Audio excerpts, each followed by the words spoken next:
Bienvenue à tous. Il est tout à fait indéniable que chaque individu trace sa propre voie d'apprentissage et Perplexity AI la suit à la lettre. Vous avez la liberté de choisir entre les sources académiques pour une plongée en profondeur ou de vous aventurer dans des ressources plus accessibles ou de voir les vidéos YouTube tout simplement. Votre expérience de recherche se transforme en une toile vierge et c'est à vous de décider comment y ajouter les couleurs de la connaissance. Avant de continuer, n'oubliez pas de vous abonner à cette chaîne afin que vous soyez au rendez-vous à chaque nouvelle publication. Donc, ce sera la deuxième vidéo consacrée à Perplexity. Le lien de la première s'affichera tout en haut de cette vidéo comme dans sa description. On peut utiliser Perplexity gratuitement même sans s'inscrire, mais il est recommandé de créer un compte pour profiter de plus de fonctionnalités. En créant un compte gratuit, on débloque des options supplémentaires très utiles, comme la personnalisation des paramètres, l'historique des recherches, la possibilité d'éditer les questions, etc. Il suffit de s'inscrire avec son compte Google ou Apple en quelques clics. Si on clique sur Download, on a la possibilité de télécharger l'application Perplexity pour iOS, Android pour les smartphones, Chrome Default Search pour permettre à Perplexity de devenir le moteur de recherche par défaut. Et enfin, Chrome AI Companion qui n'est autre que l'extension Chrome de Perplexity qu'on peut installer facilement en cliquant dessus. Ensuite, sur Ajouter à Chrome et pour finir, activer l'extension en épinglant Perplexity AI Companion. Dans les paramètres de recherche ou focus, on peut filtrer par type de source pour obtenir des réponses provenant uniquement des sites académiques et universitaires, de vidéos YouTube ou d'autres catégories. Cela permet d'affiner les résultats en fonction de nos besoins. Dans un premier temps, je laisse sur All et je pose la question suivante. Comment fonctionne la mémoire humaine? L'un des principaux avantages de Perplexity est qu'il fournit des résultats de recherche avec des références aux sources d'information.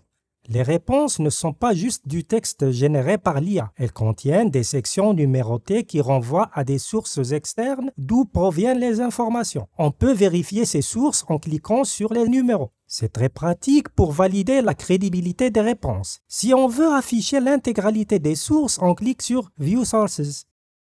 Il est possible d'éditer la question sans avoir à la réécrire entièrement en cliquant sur Edit. L'un des atouts majeurs de Perplexity est le fait qu'elle vous propose toujours des questions de suivi, ce qui est tout à fait pratique. Reprenons la même question, mais cette fois en optant pour la source d'information académique. Dans ce scénario, sa réponse sera totalement construite à partir des recherches académiques recueillies par Semantic Scholar, le moteur de recherche universitaire de renom. Idem pour une recherche sur YouTube en choisissant YouTube comme filtre ou Wikipédia. Et ainsi de suite. Pour Wolfram Alpha, qui n'est autre qu'un outil de calcul en langage naturel développé par la société internationale Wolfram Research, on peut le sélectionner chaque fois qu'on a affaire à des opérations mathématiques comme on va le découvrir ensemble tout de suite. La question est la suivante. Antoine a acheté 5 t-shirts et 2 jeans.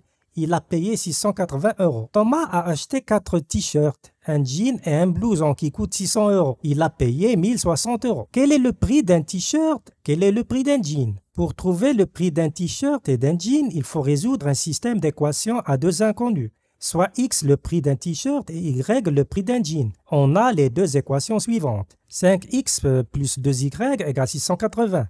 4x plus y plus 600 égale 1060. Rien à dire, jusqu'ici tout a l'air en ordre. Pour les solutions, par contre, c'est une autre histoire. Je lui dis alors, pour éviter toute précipitation, refaites les calculs en procédant étape par étape. Les solutions que vous avez présentées sont fausses. Cette fois, Perplexity me fournit sa réponse étape par étape.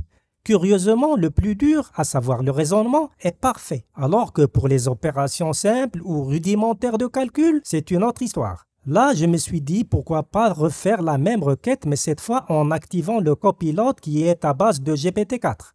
En effet, l'accès gratuit à Perplexity inclut la possibilité d'utiliser jusqu'à 5 requêtes en mode GPT-4 toutes les 4 heures. Mais toujours le même problème.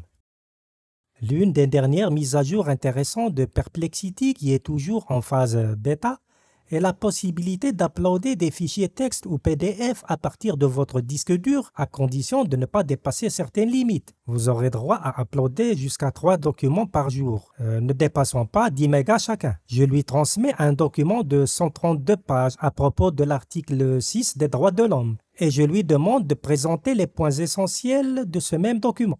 Perplexity me donne une assez bonne réponse qui porte surtout sur une partie du document. Je dois avouer que j'ai un peu trop forcé avec les 132 pages. Le mieux est de ne pas dépasser quelques dizaines de pages. Par ailleurs, lorsque vous explorez Internet, l'extension Perplexity que vous avez installée préalablement est prête à intervenir à tout instant. Si vous voulez faire un résumé de la page web en cours, vous allez choisir This Page en cliquant sur Summarize. Pour avoir un aperçu de tout le site web, choisissez This Domain. Et pour une recherche sur tout le net, vous devez sélectionner All. Merci pour votre attention et à la prochaine. Faites partie de notre aventure en vous abonnant à notre chaîne. Nous serons ravis de vous y retrouver.